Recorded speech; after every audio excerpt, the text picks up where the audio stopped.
Well, hi, everybody. This is DearMamaSal, and it is Sunday and time for us to talk about coping with stress. But of course, above all else today, it is Father's Day. So a very happy Father's Day to all of you. And when I talk about that, I am aware of two things. Number one, for a lot of us, our fathers are not with us at this time. And also for a lot of us, our relationship with our fathers were not necessarily the best. But good or bad, here or no longer here, it is still Father's Day, and we are going to um, acknowledge it and have some quotes about it and have some fun memories about it as best we can. And for those of you feeling sad because your father is no longer with you, understand that it is the gift that he left you that is important. And we'll talk a little bit about that as we go through these quotes. And for everybody else that might be new for the first time, welcome. DearMamaSal is a group of people that get together 3 times a week, lunchtime, Friday, Pacific time, where we talk about coping with feelings. 7 o'clock in the evening on Fridays, where we talk about coping with life, story of my life. And then, of course, the Sunday afternoon one, where we talk about coping with stress. And while we're just giving everybody a chance to get clocked in and get comfortable, I thought I'd let you know I did do some unboxing this week. I don't know about you guys, but one of the things I was talking about last week was that I broke a very vital member of my cleaning team, which is my long-handled Swiffer duster. I'm just trying to hold it together in the right way. Okay. And what I loved about it is that it has so many different angles to it that you can make it do. And then also that it ends up being a shorter, a shorter one as well as a long one. And so when I'm cleaning, it was the only one I needed with me. And so I thought I'd let you know that in my unboxing this week, I did get my new one. So it's very exciting. But the reason I wanted to show you this is that my old one is probably 4 or 5 years old. And this is the original head that came with it. And this is the new one. And with all due respect, they don't look a whole lot different, do they? And that's because I learned how to clean my Swiffer dusters. And if any of you haven't seen my video about how to wash them carefully and end up 5 years, as I said, about 5 years later, still having one that looks as good as that, you may want to revisit that. And Jody, perhaps you'd be good enough to remind me to put up a link to that video so people can see how to wash them, that they stay looking like that. The other thing was, for those of you watching Friday evening, where my extension cord blew right in the middle of trying to do a cooking demonstration, my new one arrived very quickly. I'm quite surprised. I ordered it that evening and I got it today. But here we go, 6 sockets. And what I love about today's extension cords is they've all got recharges on them. And quite honestly, where do we not need a charging station? All right. And so I'm really happy. And this one also hangs up. So I'm very, very happy to get that one. So if anybody else has had any recent unboxings, let us know. Let me see what the news is here. Jeannie's saying that her stint will be removed tomorrow. Way to go, Jody. Jeannie, I'm delighted to hear that. And her house inspection, ready to let her get back into her house, will happen on Thursday. So, Jody, I'm sure you'll make a note of both those for us. But here's the thing, for those of you who don't know. Excuse me.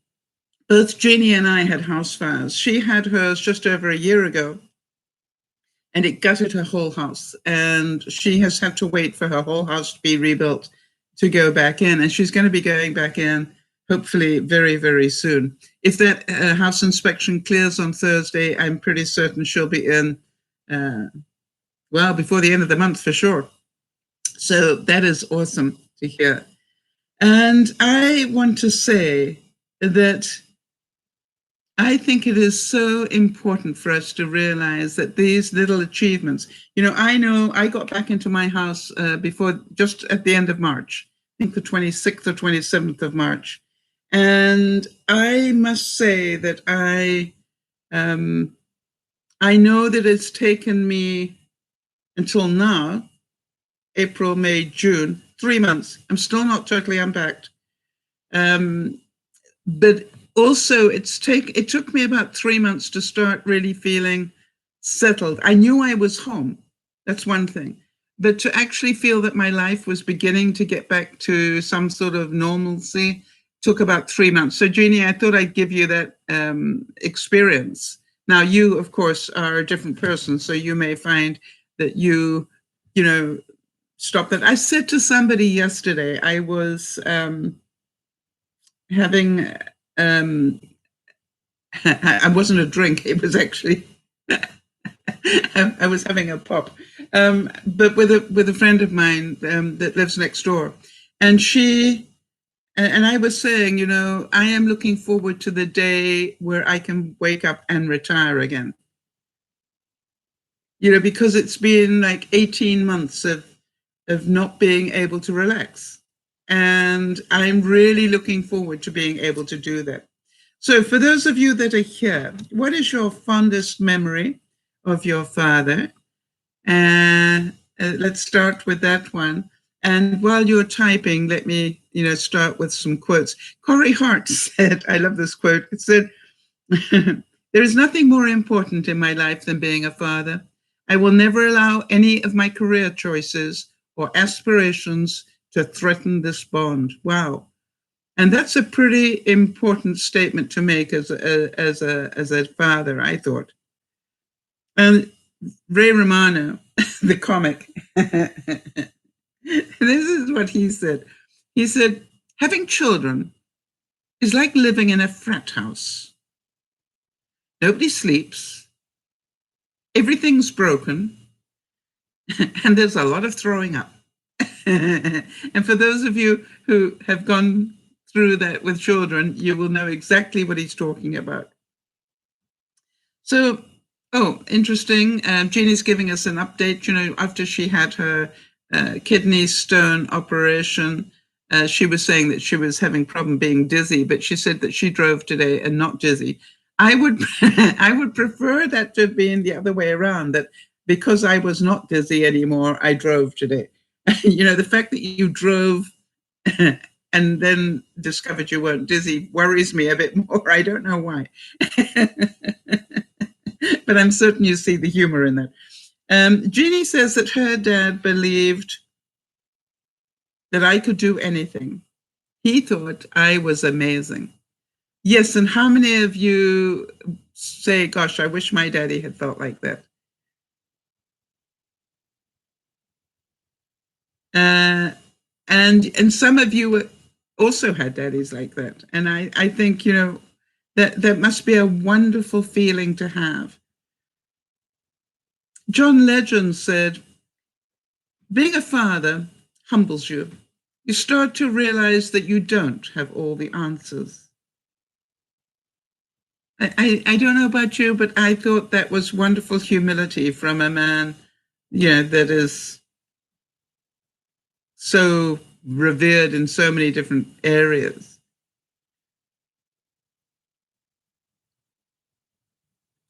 And, as we look at this, I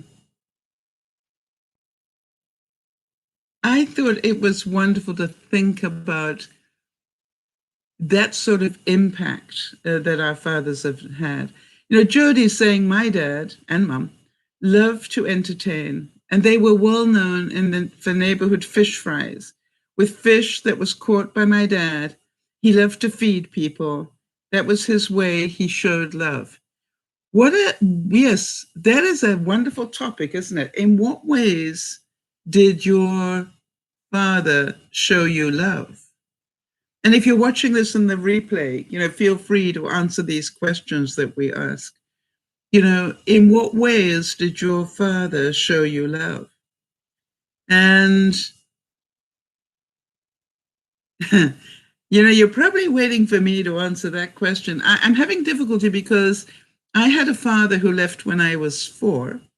So therefore, I don't have any loving memories of him, quite honestly. But I did get to meet him again when I was in my 30s. And you know, it was a really strange experience, but that I can talk about later. But it really was quite a strange experience to meet somebody you knew was your biological father, but you were now grown up and you got to meet him, sort of thing. Jeannie's saying that York's children sent him cards, and John, their son, took us to dinner last night. And their granddaughter called today, and we went to lunch with a friend. So yeah, so you know, to me, this is like, it is all very important connections that some of you have, you know, and to be grateful for them, because not everybody does, and I think that's wonderful.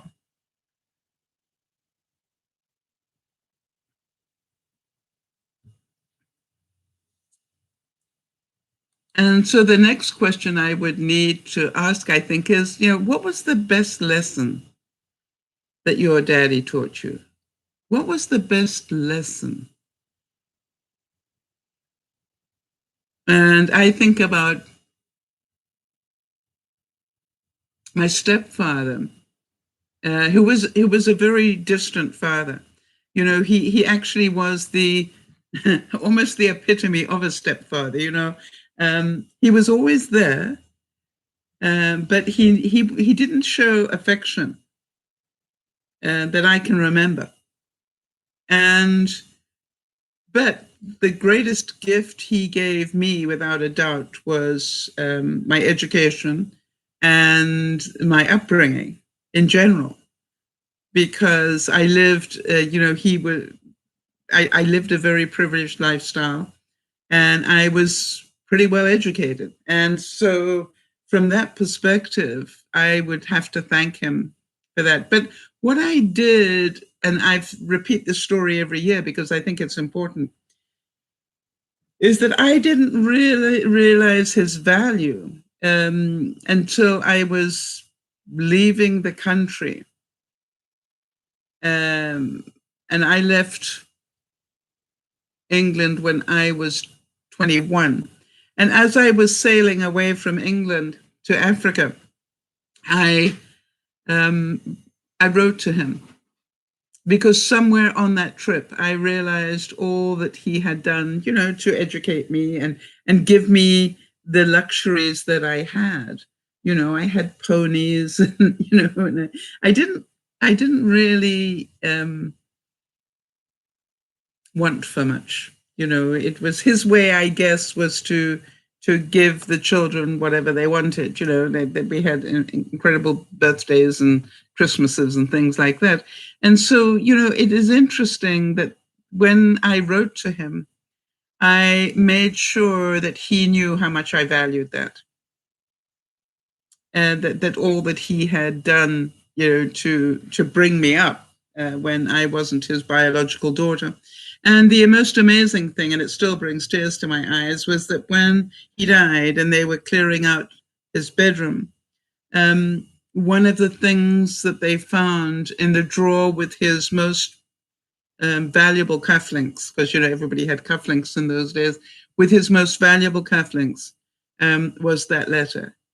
And I always think that's amazing that he had held on to it for the rest of his life. And so, you know, it was like, I'm glad that he did, because that tells me that he appreciated the letter. And so sometimes the gifts we give back are as important as the ones we give, or we receive, let's put it that way. So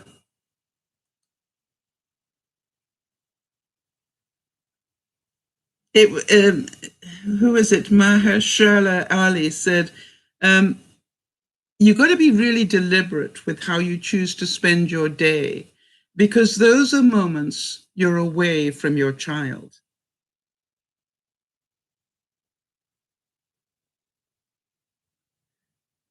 And then I thought this was such a true statement. Mike Myers said, having a kid is like falling in love for the first time when you're 12, but every day. Isn't that beautiful? Having a kid is like falling in love for the first time when you're 12, but every day.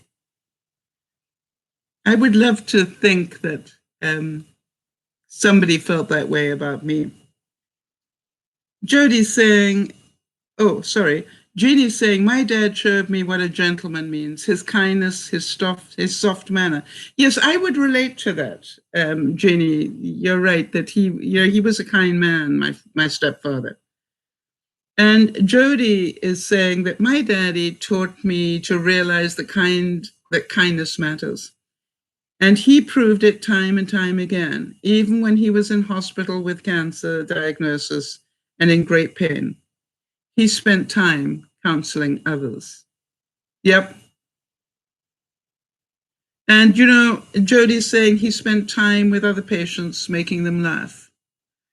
And, I am, that doesn't surprise me because the apple doesn't fall far from the tree, right? And Jay-Z said, I thought I would be more inspired to have all these new feelings to talk about. But I was really I want to hang out with my daughter. Isn't that cute? And Robert Downey Jr. said, do I want to be a hero to my son? No. I'd like to be a very real human being, and that's hard enough. And that to me is interesting coming from Robert Downey Jr. because what his son and grandson will see it's him being a superhero. And for him to be able to say that I'd like to be a very real human being, and that's hard enough. And we all know that struggle, right? And, you think about Robert Downey Jr. and all that he went through in his life, because his life wasn't easy in a lot of ways. He was the son of a very famous person. And then he got into a lot of trouble, in the early part of his life. And then turned it around and became a superstar again. And, you look at it and go, wow, I've got a feeling he understands life better than a lot of people. This is Jerry Seinfeld. It's going to be funny, right? Jerry Seinfeld said, having a 2-year-old is like having a blender without a lid.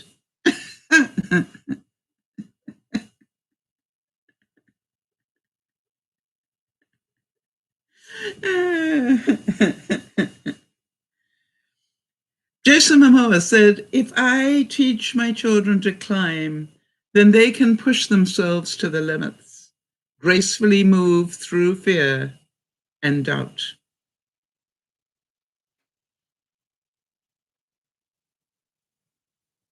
So, how many of you were taught to climb by your father? I, of course, have a horror moment because I can remember, a situation where my father actually carried my sister on his shoulders and was running through the garden with her and connected a clothesline. Luckily, she survived, but, it was just like, sometimes those moments don't go as well as you think. Mark Ruffalo said, if you're not yelling at your kids, you're not spending enough time with them. So there's my question. Do you have memories of your father yelling at you? And why? How often was that yelling trying to protect you from something? Or, I think about that because sometimes the yelling wasn't necessarily because they were angry at us. Sometimes the yelling was because they were scared for us. And so I'd like you to give that a bit of thought if you can. John Stewart said, fatherhood is great because you can ruin somebody from scratch. I mean, I've always said that, you know, I think that we should have to take some sort of exam before we become parents, right? And just the basics. It's a bit like, you know, some of you probably went through some sort of training before you get married. How many of you did do that? How many of you went through some sort of training, either religious or otherwise, before you got married, where it taught you not to idealize, if you like, love, but to see it for what it really is? And I wonder how many of you found that valuable later in your relationships. And I think that anybody who can who can laugh about the fact that, you know, maybe they didn't do a perfect job, I think shows great humanity as well. I look at it as you know, there is that moment when you sort of think, wow, I don't know what to do with this living, breathing bundle. You know, it's just like, I am so scared to do anything with it for fear that I may drop it, break it, do whatever. And I think every father goes through that, as does every mother. And, you know, it is amazing when we look back at it that, you know, any of us survived that. David Beckham said, I was selfish before. Everybody is. But when you have kids, they become your main priority.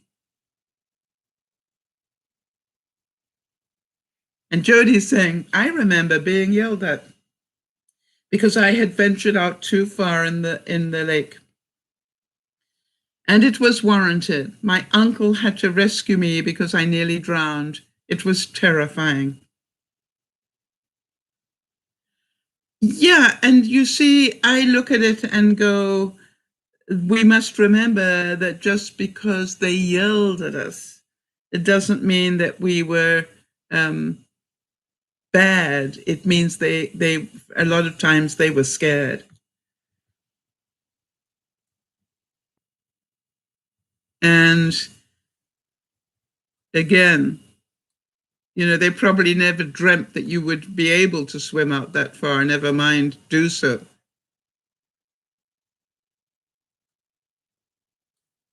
Matthew McConaughey said that never is a man more of a man than when he is the father of a newborn.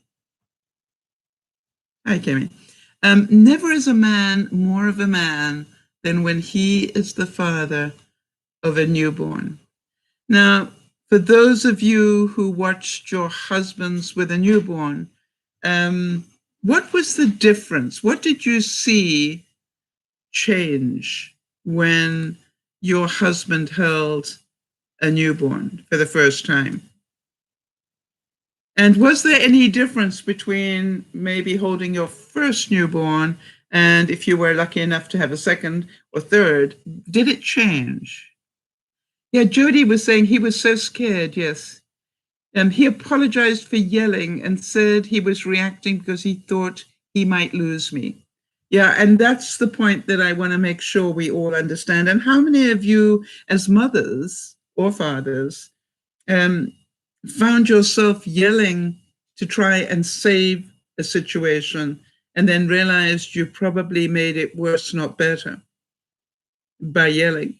And I guess I'd have to extrapolate that out and say, as a pet owner, you probably have done the same thing. And to me, one of the most important instructions I ever taught my dogs was down. And it didn't mean sit, it meant down and don't move. And the reason that I wanted to teach my dogs that command was because if I was one side of the road and he was the other and he suddenly wanted to come or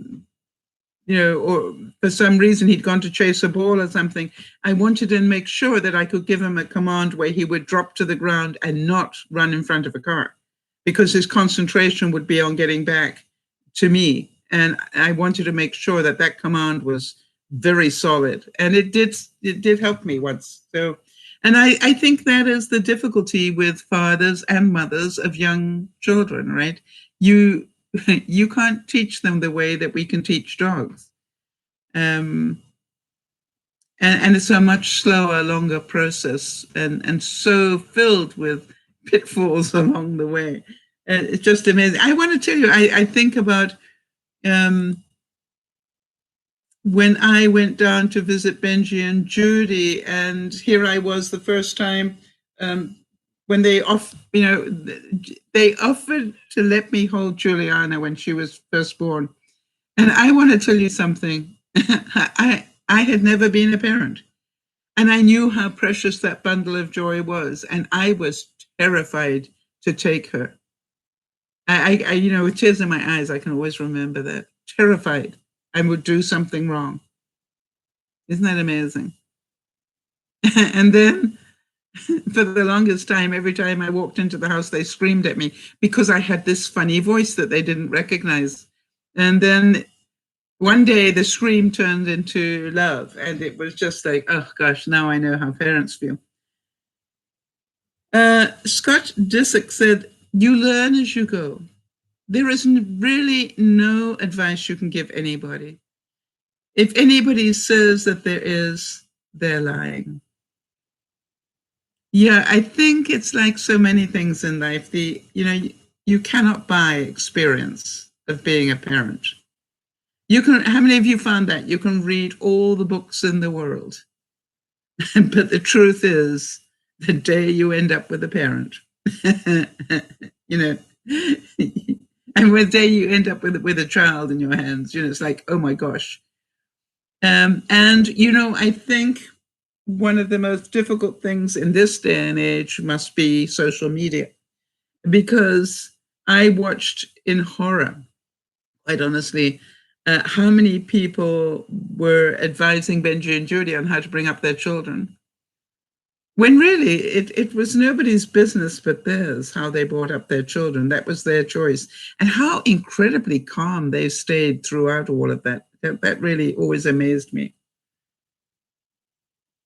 And this is, I think, a very real quote. Barack Obama, funnily enough, said this: any fool can have a child. That doesn't make you a father. It's the courage to raise a child that makes you a father. Again, great humility. And one of my favorites on Father's Day is this one by Ashton Kutcher, who said, as soon as my child was born, I immediately wanted to call my parents and just apologize, because I never knew how much they loved me.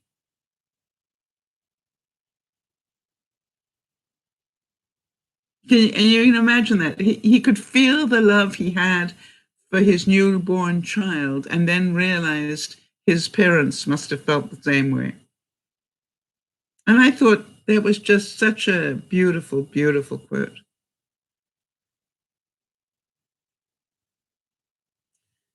Harriet Truman said, I have found the very best way to advise your children is to find out what they want to do and advise them to do it. And, I would ask again, how many of you had a father or mother who did not advise you to follow your dreams? Their ego was more important. They'd always wanted to be a professional person, so you had to become one. I just think that is so amazing when a parent can just go, hey, that is really their whole mentality is to support you in what it is you want to do. I always remember having great respect for,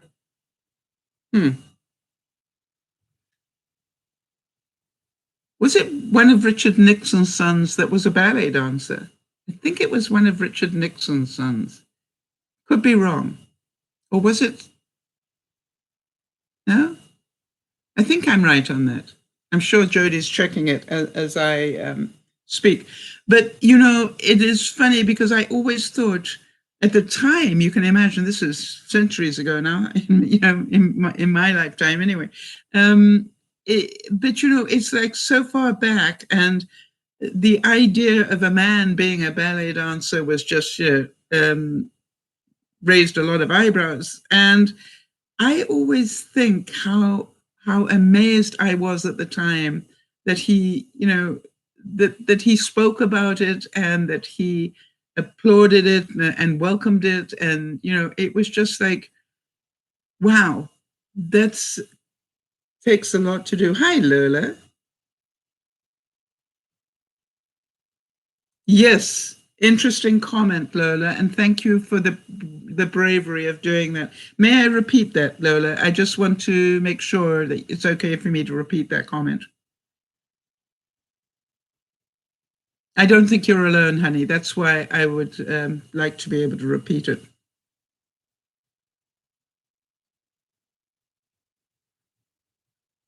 Ronald Reagan's son. Okay, I was close. All right. Well, thank you, Lola. Just can you give me the okay that I can repeat that, Lola? Because that opens up a whole can of worms. That one, you know, and it's worth talking about in my view. Okay, so Lola is saying, my mom put religion before anything we wanted.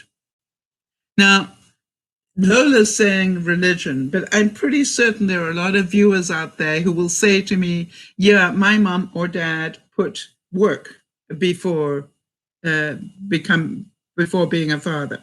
But said he did it for us. But the truth was we never saw him. You know, and so, you know, we've all got these stories, right, where we didn't feel like we were the most important part, that we felt other things got in the way. Hi, Sandy. Good to see you too. And so think about that. And how many of you, you know, are just so grateful that you did have parents who actually said, hey, you want to become a hedge trimmer? Okay, let's find out where the best training in that is, you know, and let you get trained in that to find out that you didn't like it at all, you know, while you had time to change your mind, sort of thing. Because that to me, I must admit, I was very grateful for the fact that when I wanted to follow a career, not a career, but I loved horses. Really did love horses. And funny enough, just before I came onto the broadcast, I was watching some world championship dressage, you know, where they get the horses to dance. And I used to be into doing that sort of stuff. And I can remember that when I showed a really serious interest in riding, that my parents did let me go to a school that actually focused on riding. And I was forever grateful for that. And, you know, it lasted me all the way into my 30s. You know, I stopped riding. No, I didn't stop riding until about 40, I think. When I came to Canada, really, is when I stopped riding. But up until then, I rode all the time. Yes, and dressage is fascinating. Jody's saying dressage has always fascinated me. You know, to be able to sit on a horse and train it to do a myriad of different moves without moving your body perceptibly. You are moving muscles on your body and you're moving your hands very slightly, but to be able to train a horse to be that sensitive is quite something. Mario Lopez said this one, and I thought it was beautiful. No matter what drama I deal with at work, when I get home and I hear them scream, Daddy, I forget whatever it was I was stressed out about. And I am pretty certain that Mario Lopez is not alone in that.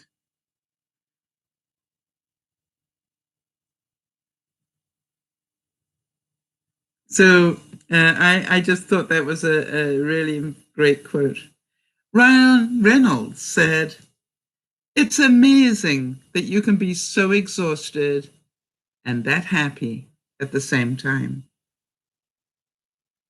Beth, great to see you, and I'm sorry that it's so hot.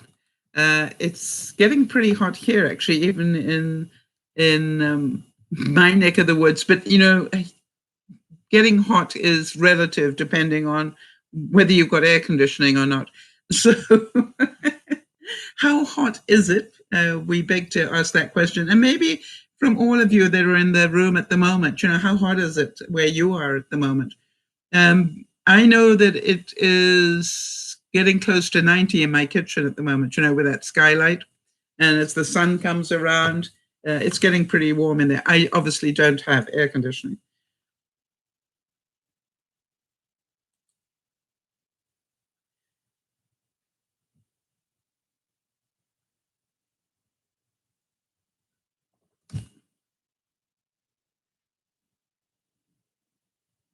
Yeah, Jeannie's saying that her lunch was outside and it was in the 80s, yes. Um, and it's pretty warm, I must admit. It's very, very nice temperature. To me, of course, I have to remember that this isn't really that hot if you've lived in Africa, right? But I have people who go to me, I can't believe that you can cope with it being this hot. And I go, yeah, this is just warming up in my view. This is like spring weather. Jamie Foxx said, I think the best thing to try and do is to allow your daughter or your son to know that they can come to you for anything.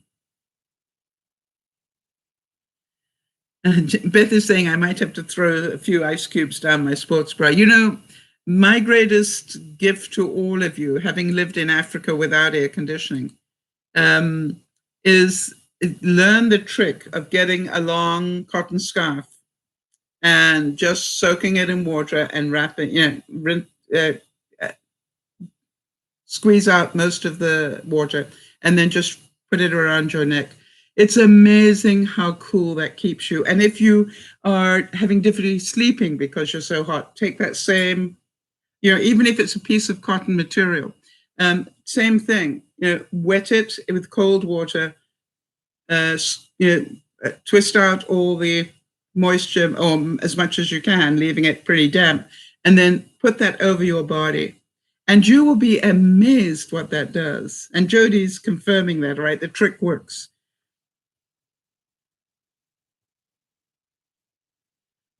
Lola's saying that she's in Texas and it's over 100 there. The devil won't even go on vacation there. That's cute. Justin Timberlake said, all of this imperfection is the best part. That's going to be the part that you remember the most.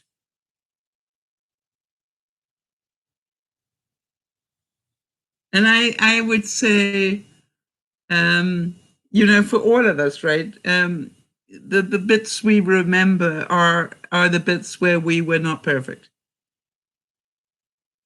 And is there another feeling in the world?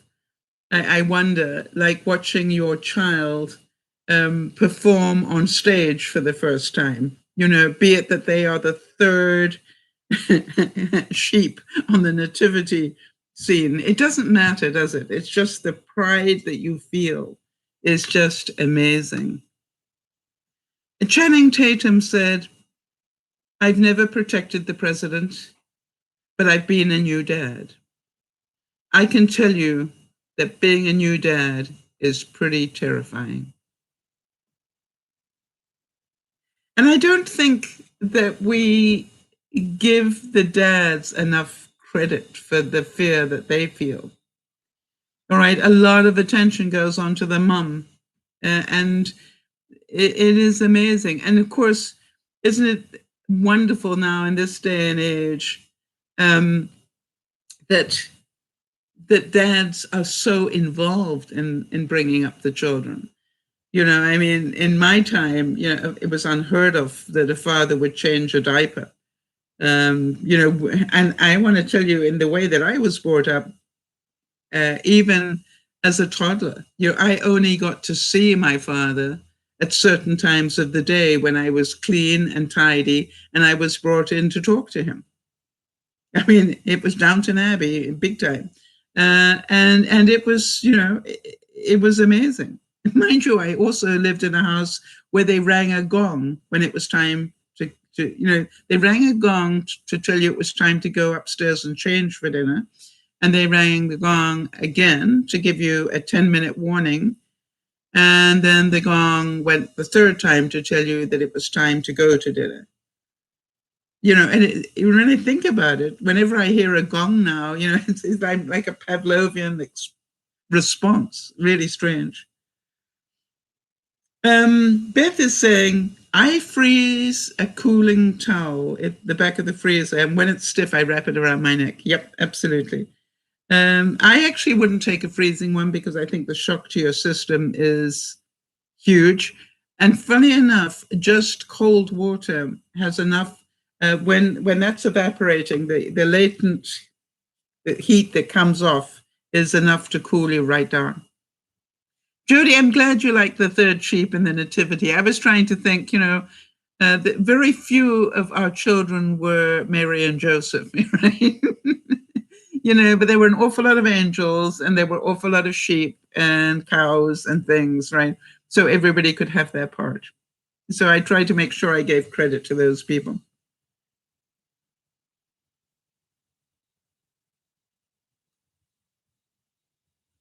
How about this one? When a father gives to his son, both laugh.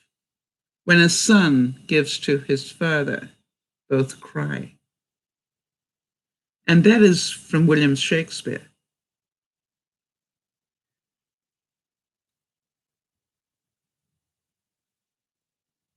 Jim Gaffigan, I don't know who he is. So if any of you do know who he is, let me know. Gaffigan. I'm obviously missed some of my education here. He said, whenever one of my children says, "Good night, Daddy," I always think to myself, you don't mean that. He's obviously a comic. I worked that out by whatever. Michael Bublé said, you can't explain it until it happens. It's like telling somebody what water feels like before they've ever swum in it. Yeah, and I think that is so true, right? You can't buy that experience and that being a parent is an experience. And Brad Pitt said, sleep is non-existent. It's chaos at times, but there's such joy in the house.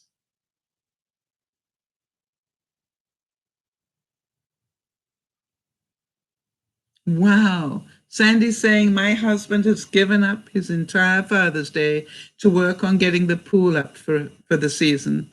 It's also our 21st anniversary. Well, happy anniversary to you, Sandy. And may it be a wonderful one. And what a wonderful father that his idea of celebrating his day is, to do that for the family. Wow. Give him a hug from me, please. I think that's awesome. Ed Asner said, raising kids is part joy and part guerrilla warfare. Another comic, right? But true. And so after 21 years of marriage, Sandy,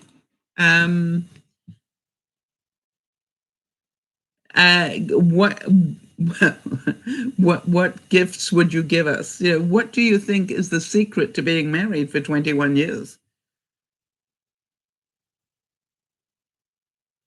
Oh, and Sandy, on a side note, I think I do have your email, but I want to write to you because I need a recommendation from you on something. You remember you made that thing last year for somebody's Christmas present, and I really loved it so much, and I'm thinking about doing something similar. So I needed some expert advice. But first, I want to see if I can get my machine working.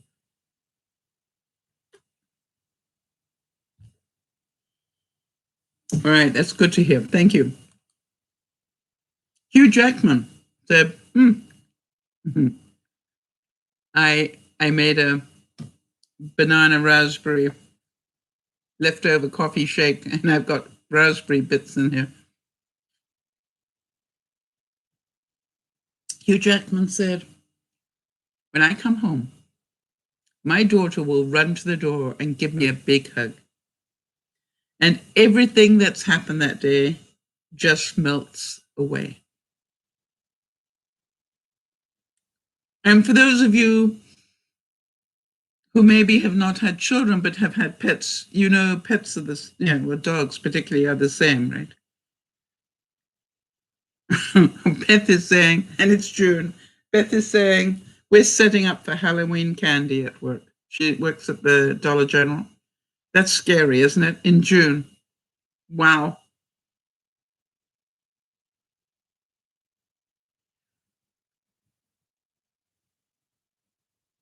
And Mark Wahlberg said, I think the most important thing is to always be involved in every aspect of their life.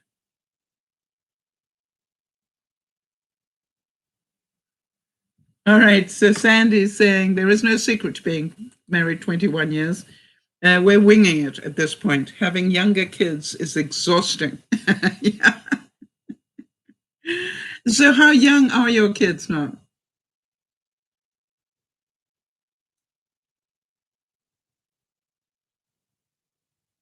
And one of the things that I keep saying to other people of my age is that how did I ever do so much in a day? I noticed that as you get older, you can look back and you go, I don't know how I ever did that much in a day. I'd get up in the morning and I'd fly off to work and I'd work an 8-hour day and I'd come flying home and I'd change and I'd go out for dinner and then party and then not get home until 2 o'clock in the morning, and then I'd be up again at 6. And it's just like, how did I ever do that day in, day out? Amazing. And Sandy, you got twins in there, and she's saying they're 10 and 13. Is it the 13-year-olds that are twins? Why do I think you have twins there?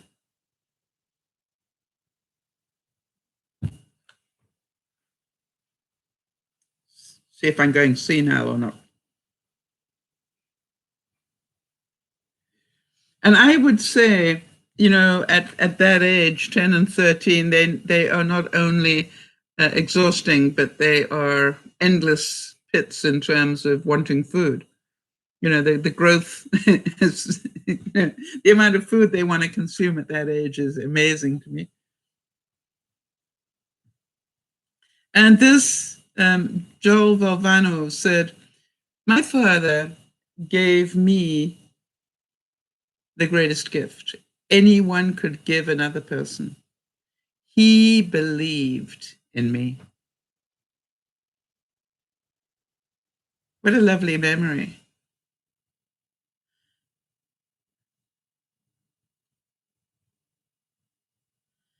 Yep, the twins, I am right. The 13-year-olds are the twins. They're boy and girl twins. That's wonderful, Sandy. Mental exhaustion, yeah, absolutely.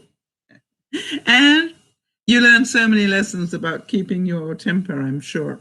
It's just like, and it's, I sometimes wonder if that is the whole role of having children, is to teach you these skills, multitasking being a very important part of it. Beau Bridges, and some of you, not many of you, but some of you might be old enough to remember his daddy, that was Lorne Bridges.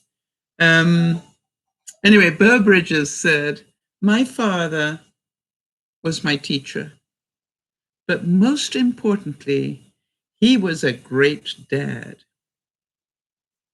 So again, what was it about your father? Perhaps you can answer that. What was it about your father that made him such a great father? In case anybody listening is about to become a parent for the first time, what was it that made them such a great father? And, some of you earlier mentioned things like patience and kindness. So that sounds to me like for some of you, it was that they were a great role model to you.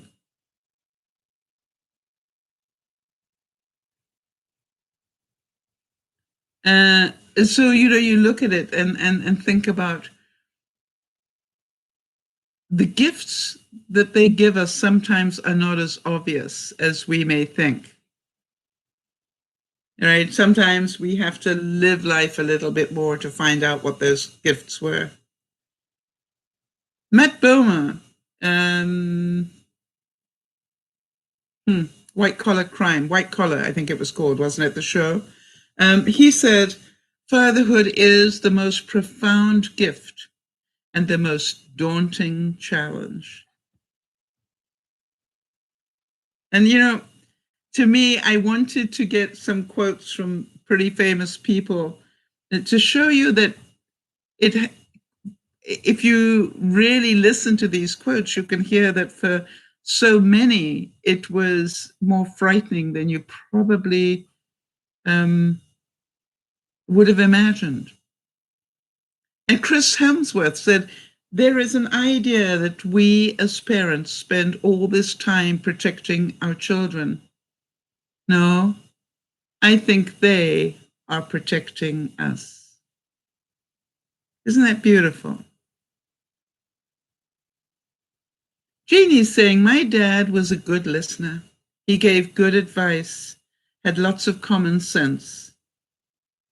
He was the youngest of 10 children. Wow.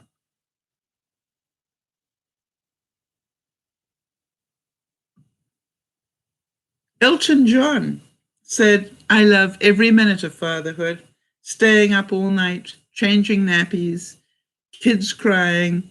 I find it really funny and inspiring. Isn't that beautiful to hear?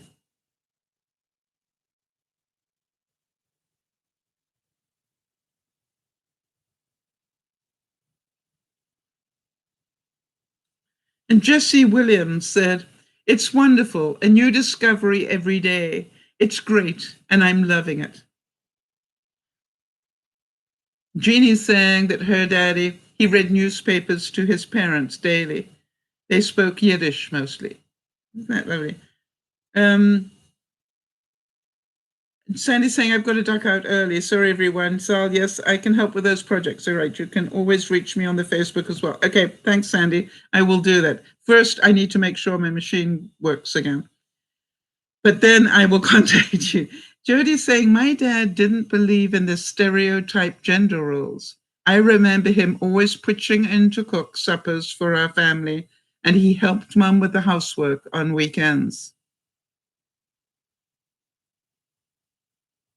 What a great role model in his day. And, I look at it, Jody, and, it took a long time for men to get away from, well, I've worked all day, I should have to rest now, not realizing that mothers had worked all day as well.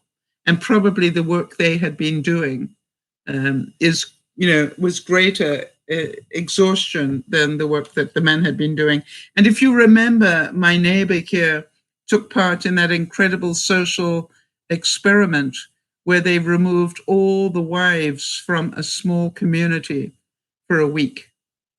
And the thing was to teach the men just how much the women do. And they literally took a small community and they took all the wives away and took them for a week of being pampered in a top-class hotel with spa treatments and everything else. And they left the men without instructions. Right? That was part of the deal. They weren't allowed to give the men instructions. They had to just literally walk out with a suitcase and say, I'll see you next week.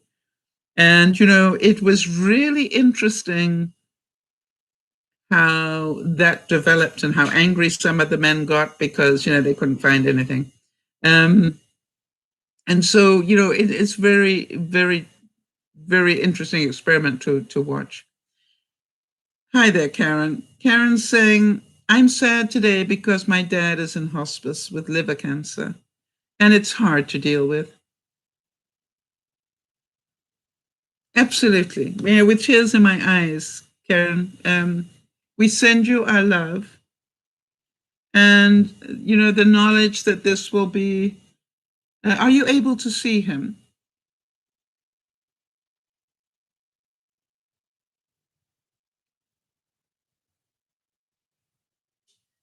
And Jeannie, while I'm waiting for Karen to answer that, Jeannie is saying to,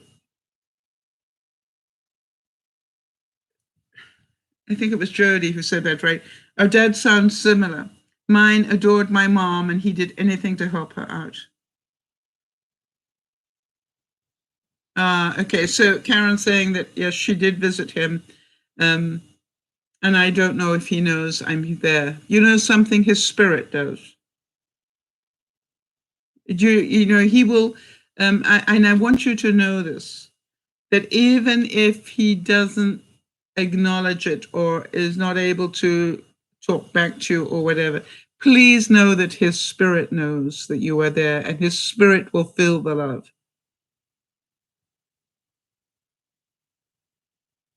Yes, it's interesting. Lola's listening to this thing about the men being removed for a week, and she said, I would have been afraid that the house wouldn't still be standing when I returned. Yes, I think there were a lot of women who felt like that. Well, Karen, hugs to you, honey, and there's nothing that we can do to make this easier for you, except to tell you that we're here and that whenever you need us, contact us, please, just so that we can be here to hold your hand. This must be an extremely difficult time for you. And may I ask you, what is the most difficult for you? What is it you're having the most difficulty coping with? Is it the fact that you're not sure if he recognizes you, or is it that you can't do anything to help? Or something else. To me, let us know what is the most challenging for you.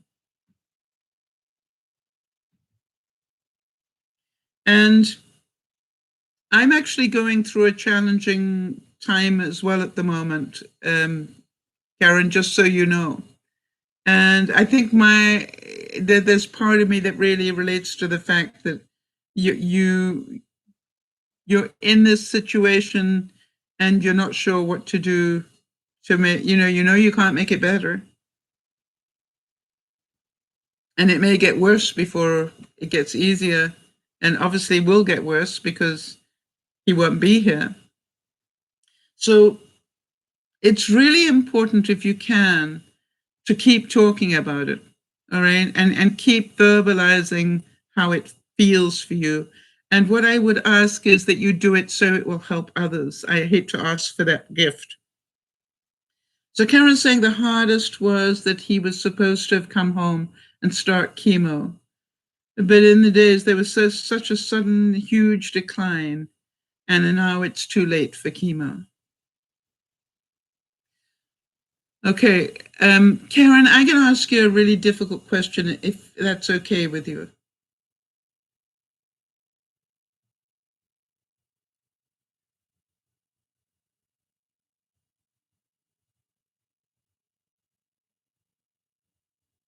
Okay, honey. Think of, if I can, would you rather that he suffered for a long time or a short time?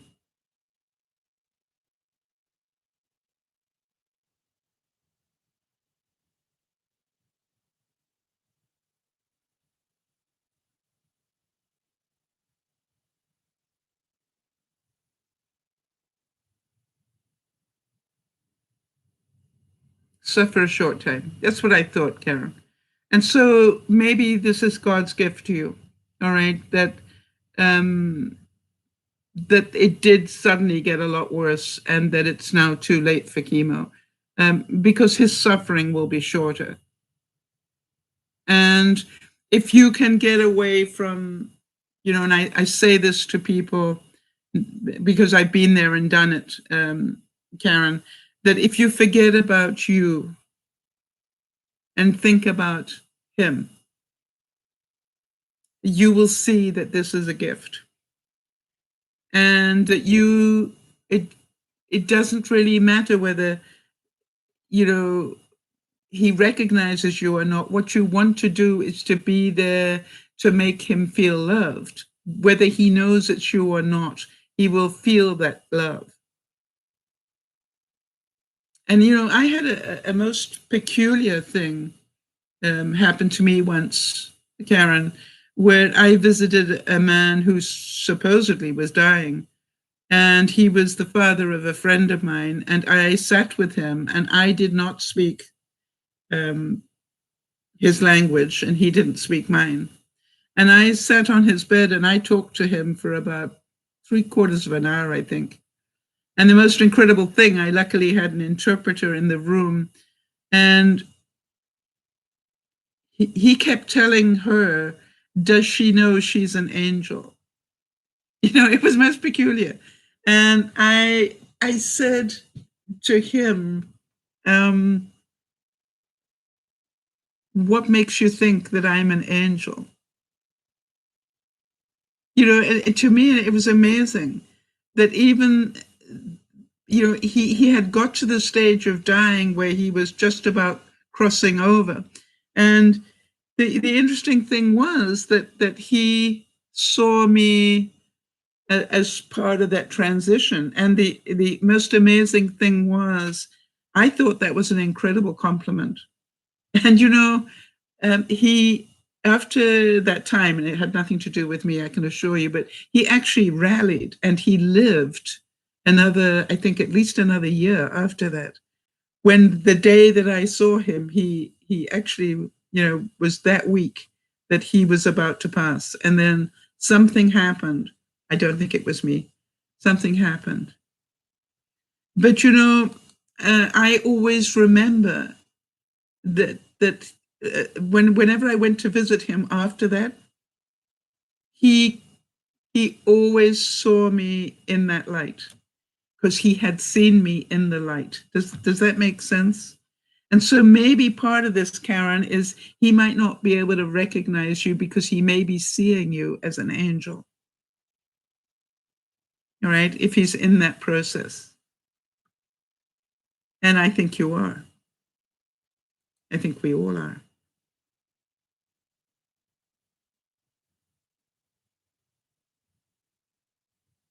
Idris Elba said, I love children. I love being a dad. It's one of the joys of life. In fact, you can take it all away from me tomorrow, but just don't take away my children. Isn't that beautiful?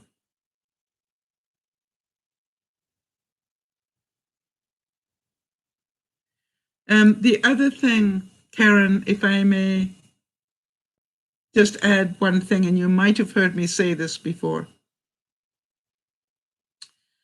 I think one of the greatest gifts that we can give somebody who is in hospice, I personally, I'm not saying you need to do this, Karen, but I just need to tell you my truth.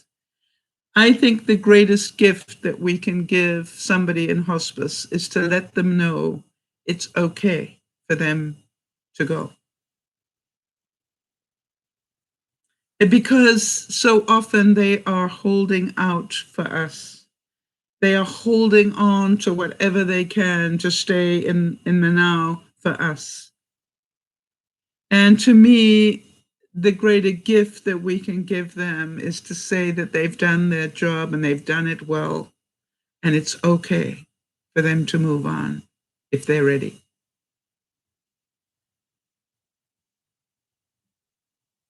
Good, Rinsky, I'm proud of you. And I wondered whether I'd had that discussion with you before, but it is important.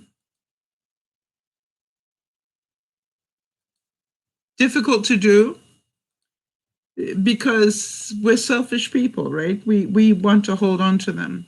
But my view, my view is it's not about me, it's about them. And that's the important thing. Liam Neeson said, every cliche about kids is true. They grow up so quickly. You blink and they're gone.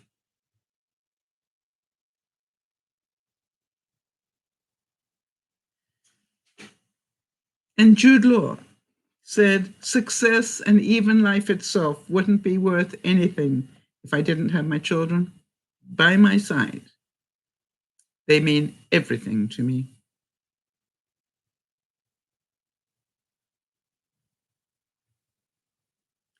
And Ryan Gosling said, it sounds so cliched, but I never knew that life could be this much fun and this great.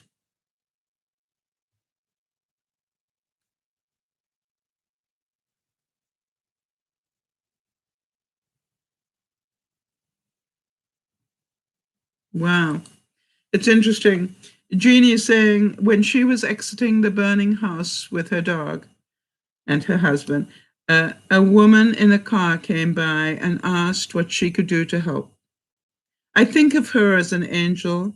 She took me to my neighbor who gave me some clothing and then disappeared. Yeah, she'd done her job.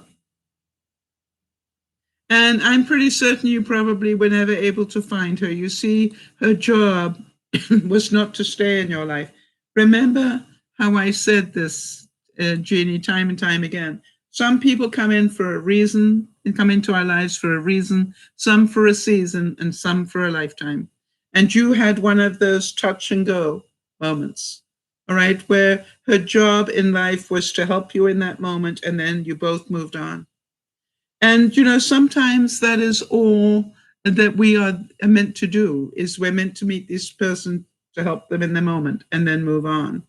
And sometimes we're meant to meet them and travel quite a way with them, like for a season before we separate and go our separate ways, and you may never see them again.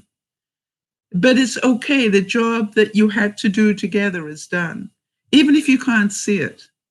I do believe that from the very bottom of my soul. And some people will be there for a lifetime. And the funny thing is, they're probably not the people you thought were going to be there for a lifetime. And that's the magic. Prince William said, I feel a real protective instinct, more so now that I'm a father, which is why I get emotional about it.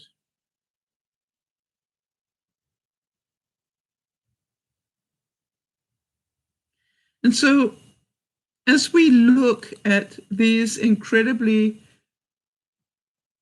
famous people and realize the things that they realize, it is time for us to reflect on whether we are doing enough to appreciate our husbands and uncles and grandfathers and, just the whole group of men involved in helping bring up children. I think I am lucky to have some people in my life that I think are the most incredible role models to their children. And I am grateful for that. And I saw a quote here that said, fathers tend to be taken for granted. And I think that is true. Women get a lot of attention. And men, not so much. Dads are like a steady but sentimentalized institution, the sun in our family sky that warms and gives life, but isn't much thought about unless he is missing. I think that's important. Walter Schirra said, you don't raise heroes, you raise sons. And if you treat them like sons, they'll turn out to be heroes, even if it's just in your own eyes.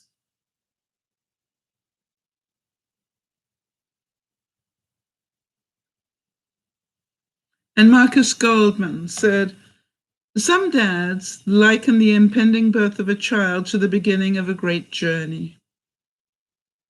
I am certain if you speak to any father of a newborn, they are stunned at the difference that that moment made to them.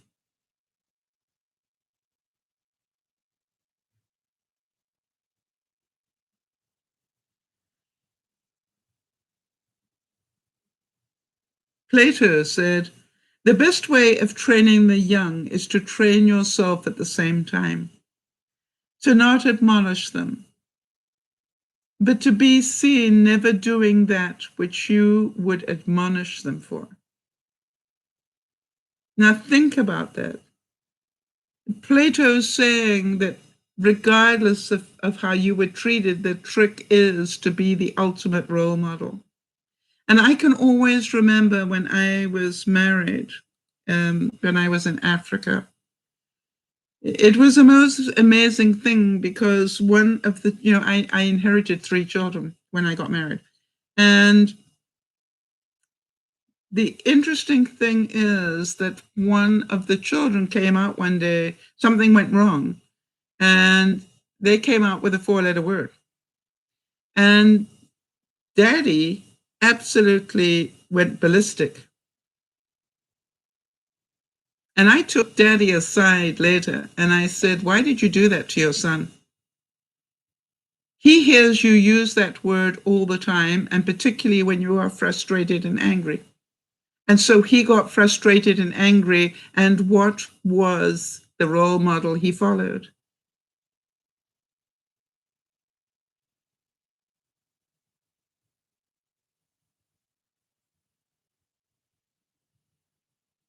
All right, think about that. What was the role model he followed? And it was interesting because my husband looked at me and said, I never thought of it that way. I said, I think you owe him an apology. You trained him to use that word. And Jeannie's saying, I love the way Benji treats his daughters, especially Leah. I've watched Benji with all the girls, and I have seen magic moments between him and all the girls.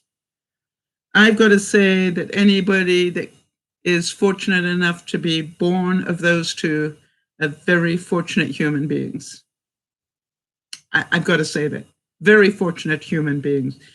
I have never seen children that are encouraged, that are nurtured, that are given so much of everything that is not about money or power or anything.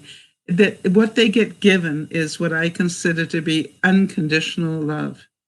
And I want to tell you that when I walk into that house, I am so blessed to be a recipient of it as well. Does that make sense? I feel like a kid when I go into that house. Why? Because they treat me the same way as they treat their children. You see, and I cry. I'm probably going to cry now. I cry, because I never got treated like that. And so when I go there, I know I am free to be a child. And that's why I get down on the floor with the kids and I play with them. And I fail at their games miserably, but I love every moment of it. And Benji and Judy know that. And so to me, it's really important that we understand not everybody had the same upbringing.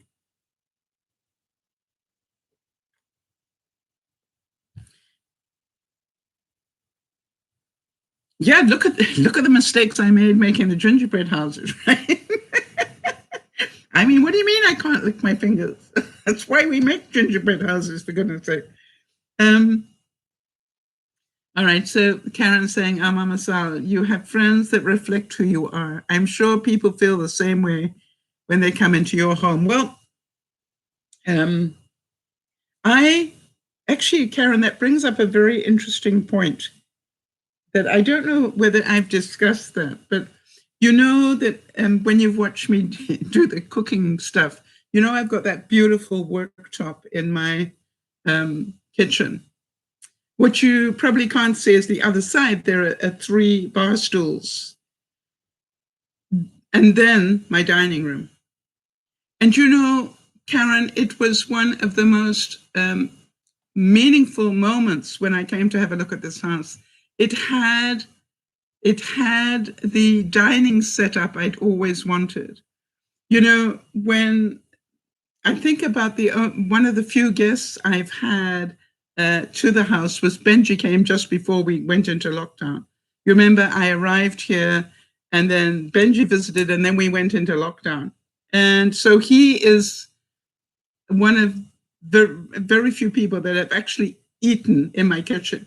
And when I say my kitchen, the thing was that he sat the other side of that big countertop, and he was, you know, kept wanting to bring a stool around so I could sit and eat. And I realized that that's not what I like to do. I like to cook and chat and feed and nibble and then cook a bit more and chat and feed. And, you know, by the way, hey, Benj, could you just chop that up for me while you're here? You know, to me, that is the ultimate entertainment, and it's not how I was brought up. I was brought up with 5-course meals, with all the silver, all the pomp and ceremony in the world. And so to me, to be able to actually entertain the way that I find most entertaining for my guests, you know, is most important. And the way that I found it out was I was the guest at a house one time where that's what they did. They didn't. We were going to have ravioli for dinner, and it was the most amazing thing because when we all arrived, you know, carrying our bottles of wine and whatever, nothing was done. The table wasn't laid, you know, the food wasn't on, nothing. And the first thing we did was pop the wine bottles and get the glasses out. Yeah, and we were told the glasses are in there, grab them. The beers are in the fridge if you want it, and that was fine. And suddenly it became family. It was like a massive Italian meal with only 6 of us. 5, I think. 1, 2, 3, 4, 5. 6 of us. Anyway, so here was the funny thing. Once everybody got a glass of wine, we all sat around a big counter like this one. And it turned out that the husband was a bit like Benji, you know, he was an incredible cook, but he delegated everything. So he'd hand this one, here a second, I need you to get some flour here and crack an egg in and mix it up. We're going to make some dough here. And then, you know, I was busy chopping up salad or whatever. And everybody that was invited to dinner was busy working on it. And by the time that we had made this meal, it was our meal. You know, we all had contributed to it. When we eventually sat down to eat it, it was really got quite boring by comparison. And I remembered that so well and went, you know, I really found that the most incredible evening. And Jodie's saying, I think that's the most fun way to create a meal for friends, to get everybody involved in the task. You laugh and you talk and you get drunk, Jodie. You know, and it was true. And it certainly was a big memory. So when I saw that countertop with the bar stools, the other side of it, I went, oh yeah, this is the house for me. John Green said, the nature of impending fatherhood is that you're doing something that you're unqualified to do, and then you become qualified while doing it. I am pretty certain that Benji could write the ultimate book in fatherhood if he chose to. But you know, I was very quick today to write to Gramps and wish him happy Father's Day and thanked him for the greatest gift that he could have given me, which was the birth of his son. And I wanted to make sure that he remembered what a difference his son had made in my life.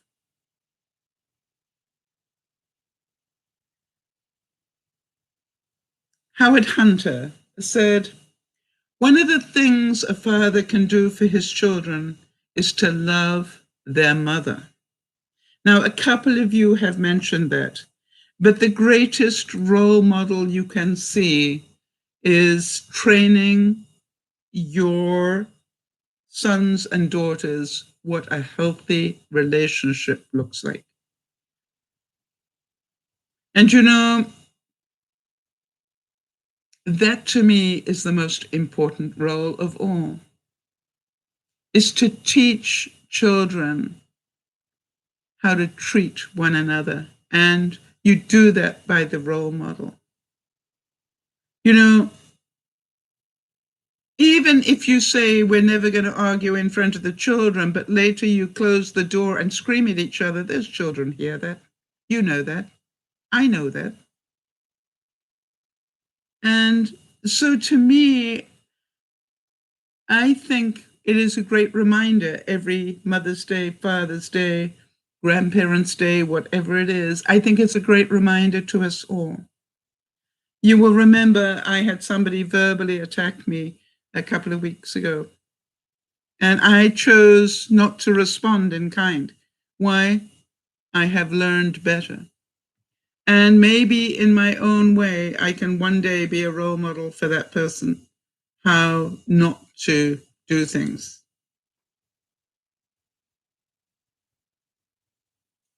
And how about this one? Euripides said, "To a father growing old, nothing is dearer than a daughter."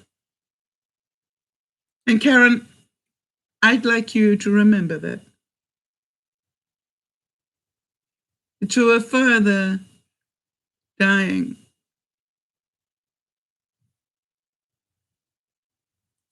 nothing is dearer than a daughter who loves him. And so don't worry about whether he recognizes you or not. Just do the job of a daughter. Keep telling him the things you want to tell him, and keep loving him until the rest of your life. Right? Don't let that change. Don't be sad, angry, or anything about it all. Understand you were given the gift of his love. And for that, I hope you will be forever grateful. Liebesaglia said, "If there is any immortality to be had amongst us human beings, it is certainly only in love that we leave behind. Fathers like mine don't ever die." Do you get that, Karen? Fathers like yours will never die. They may leave this earth, but he will be with you a lifetime. And hopefully, if you do your job well, that he will still live on in your, if you're lucky enough to have children or grandchildren, that he will continue to live on. And that is the greatest gift, that you will talk to others about him and the things you learned from him and the way that he dealt with having, terminal liver cancer. And, I think that is the greatest gift that you can be aware of. And I want you to think about, he may not recognize you, and I don't know if he can, but he recognizes a hand touching his. His senses will. By the way, one question, did he have a particular aftershave that he really liked?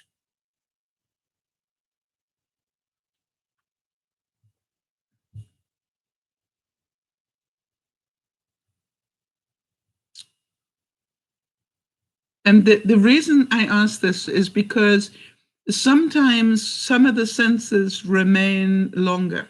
All right. We know that the mind's ability to recognize music lasts longer. So you might want to do, take a bit of time and record some of I don't know what his favorite genre of music was. Maybe he liked, the 60s. I don't know. But maybe he liked the Beatles, or maybe he liked the Stones, or maybe he was into country music. He's into country music, when he could, get together a small, collection of those bits of music, and then go and sit with him and play it quietly. That would be a huge gift to him, because he might not recognize you, but he will recognize music, especially music of his era. And think about, as I said, if he had a favorite aftershave, I would get some. And I would just put some on him, not less is more. Or just have some of it on a cotton ball, and keep it in a Ziploc until you get there, and just rub it on his face, because he will remember the smell. And sometimes people who can no longer talk can still write. That is something that is something we all need to remember, that sometimes people may not be able to talk, but they can still write. It's amazing how that happens. And Karen, I want to thank you for joining in today, because you give, in joining in today, you give everybody a perspective that is really important. And that is, the perspective of somebody who is aware that this will be the last Father's Day they will spend with their father, and how difficult that is, and how difficult it is for him as well as for you.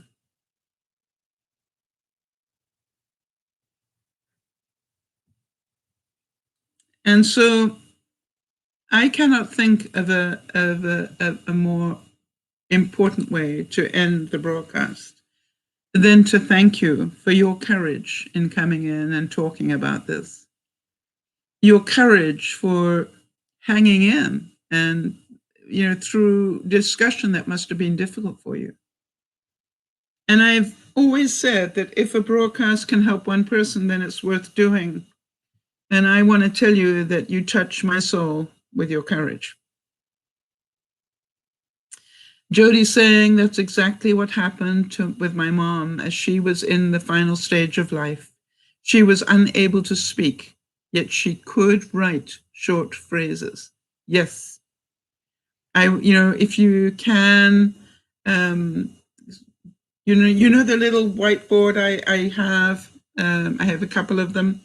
If you can take that and a marker, you'll be surprised. And, if you think about it, maybe you don't know that he's not understanding what you're saying.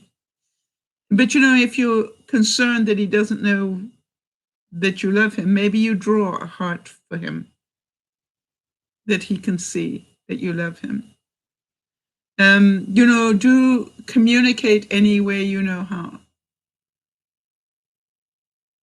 And if you think about it, people who are in comas or whatever, you'll hear so many stories about they couldn't respond, but they did hear.